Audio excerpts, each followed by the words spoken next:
ওয়ালাইকুম আসসালাম। বৌমা দেখো বেআই সাহেব এসেছেন। আসুন আসুন। হ্যাঁ, একটার পেছনে একটা। খুব সাবধানে, কোনো জিনিস যেন নষ্ট না হয়, দেখবি। হ্যাঁ, 1,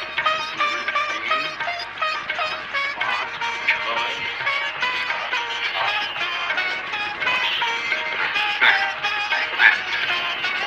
বাবা তুমি?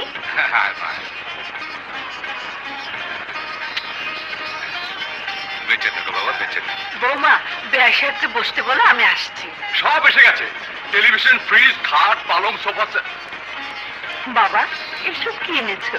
আবার কর্তব্য করেছি, কিছু মনে করবেন না। আপনি যেটাকে কর্তব্য ভাবছেন, আমি সেই কর্তব্যকে যৌতুক বলে মনে করছি। হ্যাঁ, যৌতুক দেয়া বা নেয়া দুটোকে আমি মনে প্রাণে ঘৃণা করি।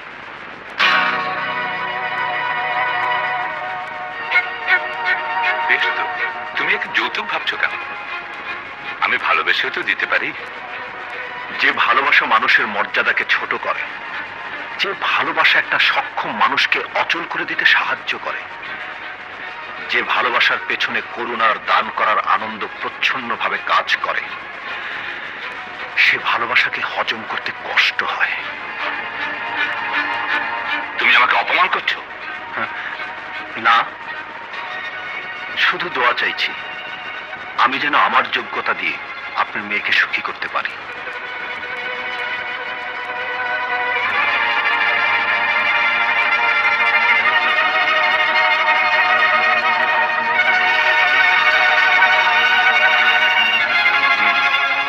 এই জিনিসগুলো ফিরিয়ে নিয়ে চল।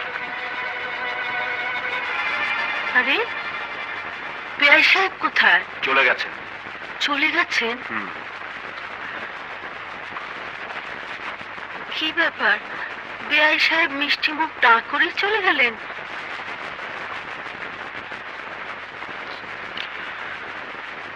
বিশ্বাস করো, আমি তোমার বাবাকে অপমান করতে চাইনি। তবু যদি অন্যায় হয়ে থাকে আমাকে ক্ষমা করে দিও।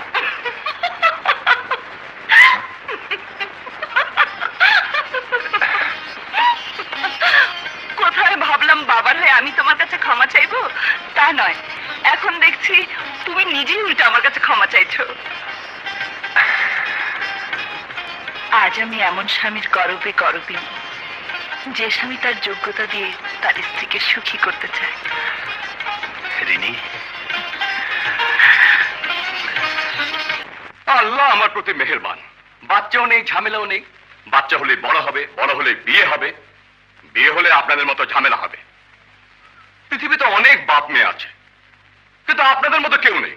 রহমত ভাই, বাবা আমার উপর রাগ করে যদি আমার বাড়িতে না এসে থাকতে পারে, তবে আমি কেন পারবো না? বাবা যতদিন আমার বাড়িতে না আসবে, আমিও ততদিন বাপের বাড়ি যাব না। আপনারা আপনাদের মান অভিমানের দড়িতে শক্ত করে গিট্টু দিয়ে বসে থাকুন।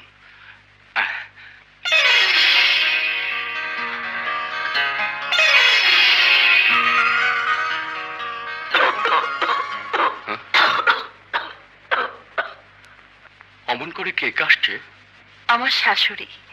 মার শরীরটা কদিন ধরে ভালো যাচ্ছে না। কি যেন নাম রেখেছেন? নয়ন। বাহ, সুন্দর নাম।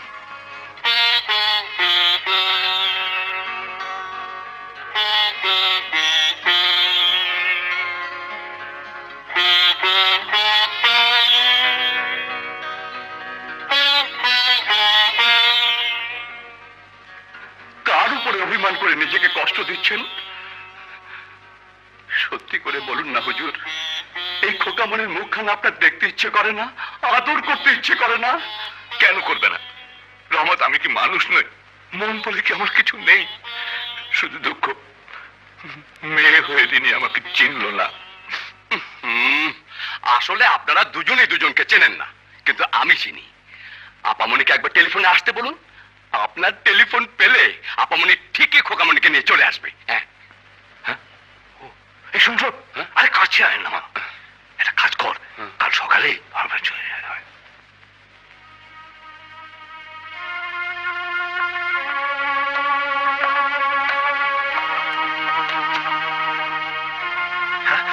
কি হয়েছে?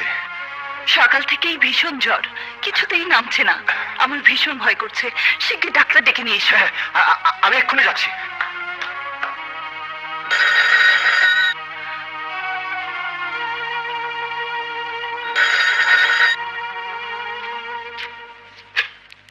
হ্যালো, কে? আপামনি, আপনি তাড়াতাড়ি চলে আসুন আপামনি। হুজুরের স্ট্রোক করেছে। স্ট্রোক? কখন করলো? এখন কেমন আছে? ভালো না, শ্বাস নিতে খুব কষ্ট হচ্ছে। আপনি তাড়াতাড়ি চলে আসুন আপামনি। মাকে একা রেখে কি করে আসবো? মার যে ভীষণ জ্বর, ও ডাক্তার নিয়ে ফেলে আমি আসছি। দেরি করলে হুজুর হয়তো আপনাকে না দেখেই মারা যাবেন আপামনি। ঠিক আছে, আমি আসছি, এক্ষুনি আসছি। আপামনি এক্ষুনি আসছেন? হ্যাঁ। শোনো, জি। মাকে জলপটি দিতে থাকো, আর তোমার সাহেব এলে বলবে আমার বাবা খুব অসুস্থ, টেলিফোন পেয়ে তাকে দেখতে গেছি। জি, বলবো। আই নয়।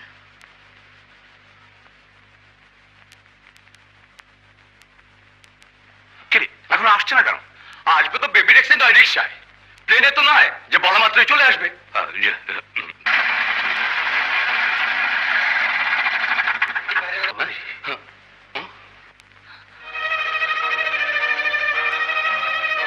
রহমান ভাই, বাবা কোথায়? রেনি,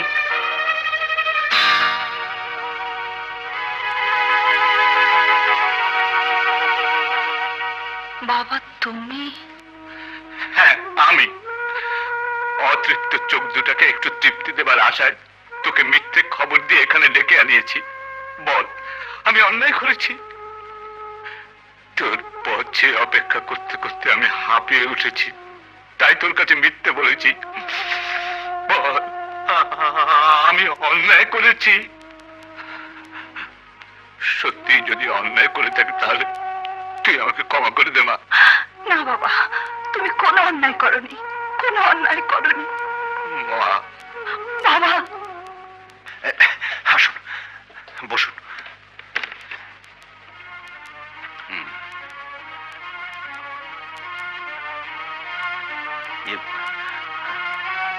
চাচা, রিনিকে দেখছি না, কোথায় গেছে?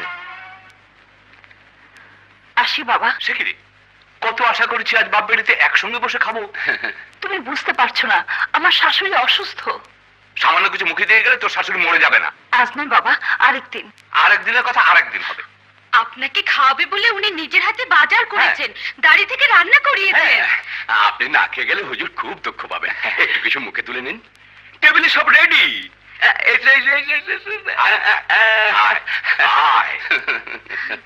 এক্স রে প্লেট আর রিপোর্টটা নিয়ে আমার সাথে চেম্বারে দেখা করবেন। জি, চলুন, আপনাকে পৌঁছে দিয়ে আসি। মাকে দেখো, হ্যাঁ। আর তোমাদের বেগম সাহেবের বাবা কেমন আছে আমি দেখে আসি। চলুন।